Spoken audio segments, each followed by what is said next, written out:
माता पिता के घर में। आज मेरे लिए यह सौभाग्य की बात है कि नियति ने ब्राउनाउ अनदिन को मेरा जन्म स्थान बनाया, क्योंकि यह छोटा सा शहर उन दो राज्यों की सीमा पर स्थित है जिनके पुनः एकीकरण को हम युवा पीढ़ी के लोग ऐसा कार्य मानते हैं जिसे हमें अपने जीवन को समर्पित कर देना चाहिए और जिसके लिए हर संभव साधन का उपयोग किया जाना चाहिए।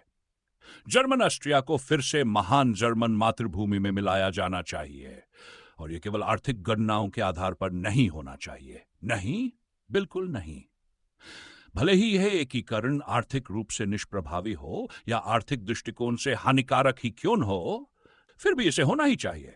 एक ही रक्त के लोगों को एक ही राष्ट्र में होना चाहिए। जर्मन लोगों को तभी उपनिवेश नीति अपनाने का अधिकार मिलेगा जब वे अपने सभी बच्चों को एक ही राज्य में एकत्र कर लेंगे, जब राइक की सीमाएं सभी जर्मनों को अपने भीतर समेट लेंगी और फिर भी वह उन्हें जीवन यापन का साधन नहीं दे पाएगा, तभी लोगों की आवश्यकता से उत्पन्न होकर नैतिक अधिकार जन्म लेगा कि विदेशी भूमि पर अधिकार किया जाए।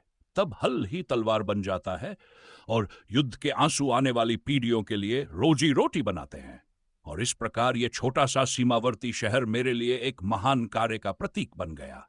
लेकिन एक और दृष्टि से भी यह स्थान आज के समय के लिए एक महत्वपूर्ण सपक प्रस्तुत करता है।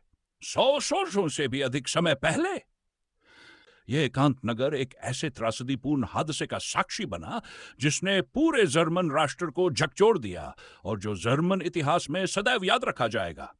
अपने देश की गहरी अपमानजनक स्थिति के समय एक पुस्तक विक्रेता योहान्स पाम, जो एक अटल राष्ट्रवादी और फ्रांसीसियों का घोर विरोधी था, को यहां मौत के घाट उतार दिया गया क्योंकि उसने जर्मनी से अत्यधिक प्रेम किया था। उसने जिद करके उन लोगों के नाम बताने से इनकार कर दिया जो इस कार्य के पीछे मुख्य रूप से जिम्मेदार थे। यह ठीक वैसा ही था जैसे लेओ श्लागडर के साथ हुआ था। पूर्व की भांति बाद में भी फ्रांसीसियों को एक सरकारी एजेंट द्वारा ही सूचना दी गई थी। उस समय का एक पुलिस निदेशक इस कुकृत्य से कुख्यात हो गया।